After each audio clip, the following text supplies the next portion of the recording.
awalnya dari kecil gitu emang sekolah ya, terutama di sekolah dasar waktu itu saya sebenarnya sering dibully sebenarnya.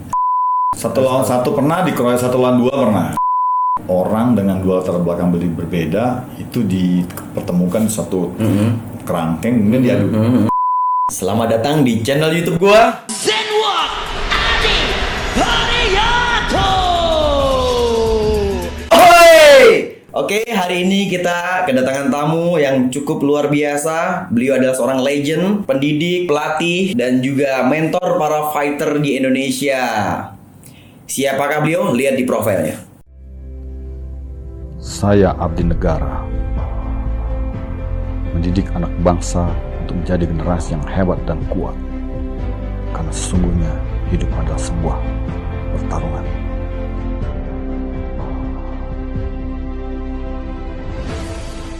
Menjadi seorang petarung adalah pilihan hidup saya. Bukan untuk mengalahkan siapa-siapa, tetapi untuk mampu mengalahkan diri saya sendiri. Berlatih dan bertarung sudah menjadi bagian hidup saya. Dan pada akhirnya, walaupun saya harus mengakhiri pertarungan saya dengan sebuah kekalahan. Itu buat kamu yang muda-muda. Dan saya lihat di seluruh Indonesia anak muda sekarang bisa bermimpi, mau bermimpi. Mereka itu ada di sini. Namun semangat bertarung saya akan selalu ada pada diri dan jiwa anak-anak didik saya. Saya, Zuli Silawanto. Halo, apa kabar Master Zuli? Alhamdulillah kabar baik. Oke, untuk yang belum tahu siapakah beliau, beliau adalah seorang mentor dan juga leader di Tiger Shark Fighting Academy yang berada di Pasar Minggu. Pasar ya, Minggu. Oke, Master. Apa kegiatan selama pandemi ini, Master? Ini kan lagi pandemi gini, Master. Tapi kalau dipanggil master kayak nanti kayak master lagi kan. Jadi aku panggilnya apa nih? Abang aja lah. Abang, oke. Nanti kita bahas soal Aku murid aku coach, manggilnya coach. Oke. Coach, nanti kita jelasin di bagian master. Kenapa bisa kita panggil master, nanti ada bagiannya kita jelasin. Oke. Jadi apa kegiatannya selama pandemi ini? Kegiatannya ya di awal-awal pandemi mulai memang kita latihan kita stop ya sementara ya. Tetapi para fighter tetap berlatih secara mandiri. Kemudian setelah ada sedikit pelonggaran PSBB itu kita mulai rutin berlatih gitu. Untuk melatih para fighter dan member-member yang ada gitu. Karena biar bagaimanapun kunci utamanya dari menjaga pandemi kan tetap menjaga kesehatan ya. Iya, benar. Kesehatan, menjaga imun tubuhnya itu harus bisa dilakukan dengan satu pola hidup yang sehat dan pastinya olahraga. Makanya kita nggak boleh berhenti olahraga dan kita tetap berlatih. Ini kan Coach Zuli kan tinggal di STP ya, di kampus ya, Sekolah Tinggi Perikanan. Kegiatan pendidikannya apakah udah masuk, siswanya udah masuk atau masih off? Saat ini anak-anak kuliahnya masih online. Kemarin juga sudah online. Jadi mungkin sampai awal tahun depan mungkin akan tetap online seperti ini. Sampai awal tahun depan kemungkinan. Kita penerimaan mahasiswa barunya juga mau online gitu. Karena kondisinya kan, jadi kita nggak bisa harus mengikuti prosedur yang ada. Protokol ya, protokol ya. Untuk yang latihan di dojo, apakah masih latihan atau udah beda lagi programnya atau dibatasin gimana nih yang latihan sama Coach Zuli ini? Berlatih tetap. Kita sudah buka program latihan. Tentunya semua fighter yang berlatih harus mengikuti protokol kesehatan yang ada ya. Menggunakan masker pada saat keluar masuk, kemudian cuci tangan ya. Kita ikuti protokol yang ada lah yang ditetapkan untuk. Dibatasin ya berapa orang yang latihan? Kita batasin ya nggak terlalu ramai gitu. Iya ini Coach. Ini sebenarnya saya sendiri pribadi itu penasaran bagaimana sih seorang legend seperti Coach Zuli Silawanto ini yang cukup dikenal di kalangan pro MMA fighter di Indonesia, pecinta bela diri. Insya Allah kenal siapa beliau. Ini yang saya penasaran sebenarnya nih, bagaimana sih, kapan sih awal memulai bisa kenal bela diri dari kecil deh, bisa sampai sekarang ini. Proses perjalanannya seperti apa itu? Biar kita sekaligus mengedukasi masyarakat luas gitu, biar bagaimana bisa berprestasi. Iya benar. Prosesnya Kalau- seperti apa? Pertama kalau dibilang legend sebenarnya saya cukup tersanjung sebenarnya karena sebenarnya yang sebagai legend MMA di Indonesia itu banyak sekali ya. Kita Iya. Ada Francino Francino juga Tirta. yang belum terkalahkan. Iya, iya, Tapi iya.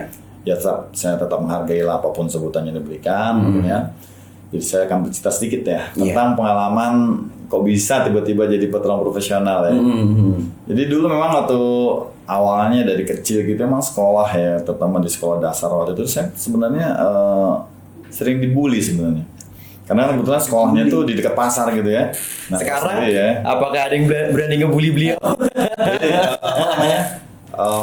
Anak-anak pasar gitu kan lah ya. Jadi memang nakal-nakal lah gitu. Jadi sering bully. Cuman masalahnya kalau saya dibully itu nggak diem. Kan kebanyakan kalau kayak sekarang nih kalau dibully terus diem, stres kemudian Iya. gitu ya.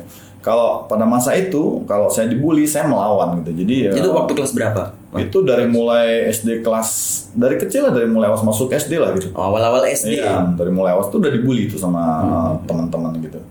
Nggak tahu alasan mereka membuli, tapi saya nggak diam gitu. Di situ makanya kalau pulang sekolah tuh sering sekali baju kotor karena berkelahi. Kebetulan di belakang sekolah itu kan sawah ya, jadi kita berkelahi sawah. Gitu. Iya, iya.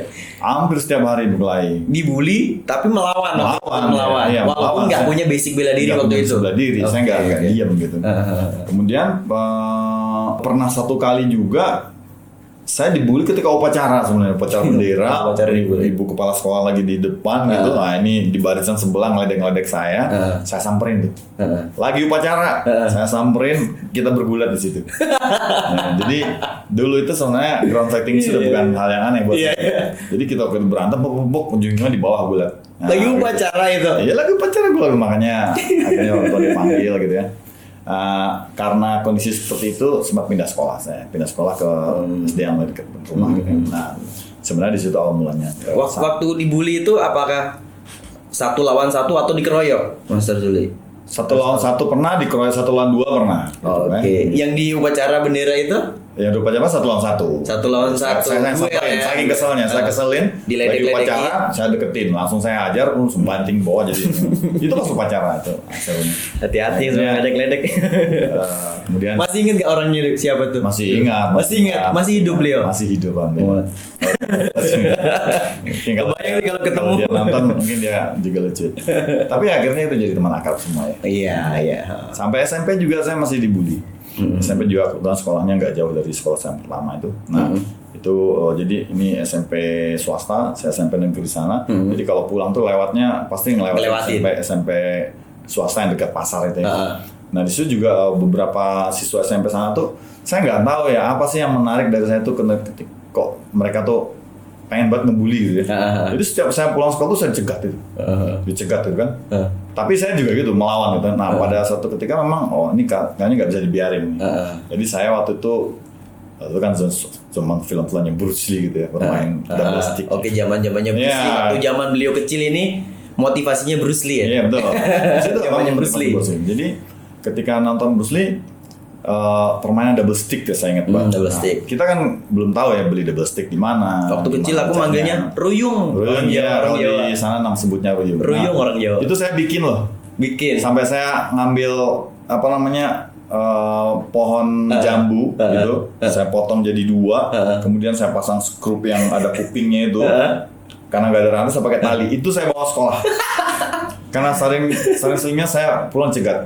Terinspirasi dari Ya, Bruce Lee. jadi kalau saya pakai itu, gitu kan. Tapi saya dibully itu saya sebenarnya nggak pernah bicara sama orang tua gitu. Nggak pernah bilang, Mbak, Ibu saya dibully, enggak. Karena saya memang orang nggak diem gitu. Saya melawan jadi. Kelihatan sih karakternya. Taunya cuma orang tua saya berantem kelahi gitu aja kan. Nah disitulah mulai saya rasa kayaknya saya suka mulai penting lah berlatih bela diri gitu kan. Nah mulai dari situ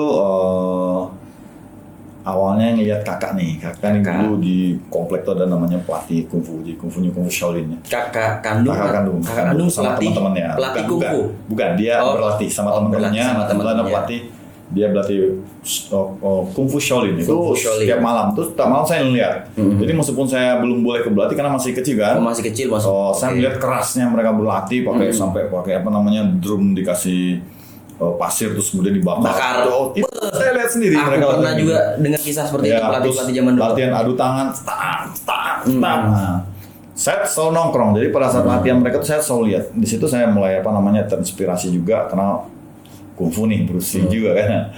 Ya, terinspirasi. Nah, semua saya pelajari itu secara otodidak gitu. Belajar dari apa yang saya lihat dari kakak-kakak. Ngelihat aja ya, Iya. belajarnya ngelihat waktu itu. Sampai- Karena belum dikasih izin untuk masuk ikut bergabung. Sampai kemudian di SMA saya berlatih kungfu ini udah modifikasi juga sih ya. Ini namanya Moslem martial art itu aliran kungfu memang. Jadi pertama Ya, kali pertama yang kali. Coach Zuli pelajarin itu Kungfu Kungfu namanya Moslem martial art. Gak tau sekarang masih ada Muslim apa martial art. enggak. Oke. Sekarang masih ada apa enggak gitu. Kemudian di situ saya berlatih, kemudian juga berlatih silat gitu kan. Sampai akhirnya saya kuliah.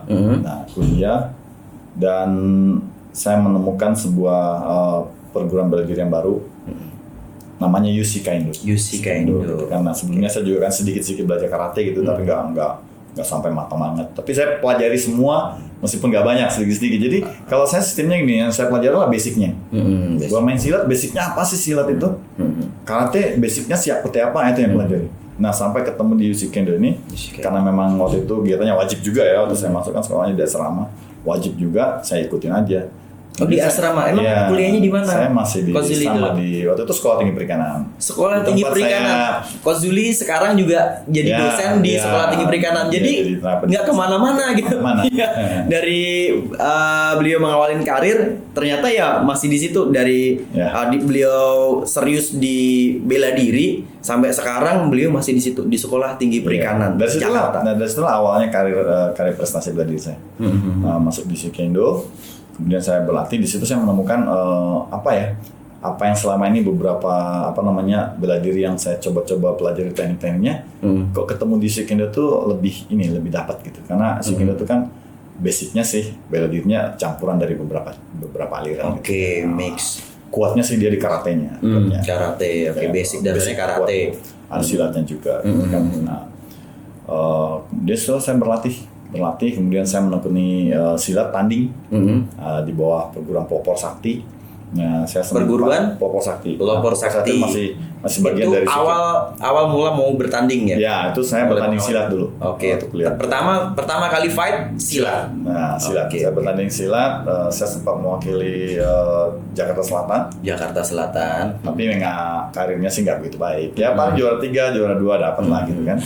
Nggak belum sampai ke tingkat nasional, tapi ya gitu. Saya menekuninya dengan sangat baik gitu.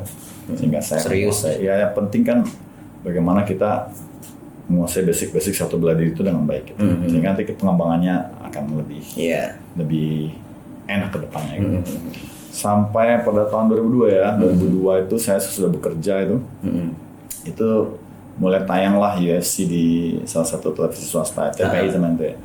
Nah, saya setelah nonton saya pertandingan macam apa ini kok orang dengan dua latar belakang berbeda itu dipertemukan di satu kerangkeng kemudian diadu. Ini kan sebenarnya satu hal yang baru buat kita di Indonesia. Iya, orang Indonesia. Apaan sih nih gitu? Nah, setelah saya pelajari sebenarnya hal ini udah gak aneh kalau di Brazil, di Jepang, ya, di Amerika sendiri. Tapi kalau di Indonesia itu kan Apaan? hal yang baru karena kita itu sebenarnya orang kita tuh kan fanatik ya. Iya. Jadi kalau orang karate itu nggak bakal dia mau tanding misalnya di boxing. Iya, Orang karate aku nggak juga bakal dia sampai mau sekarang kerja. nggak pernah tahu tuh orang-orang zaman dulu tuh kenapa begitu. Iya. Idealis dengan bela dirinya masing-masing. Sampai sekarang pun masih ada. Masih ada. Masih ada. Waduh. Nah, tapi disitulah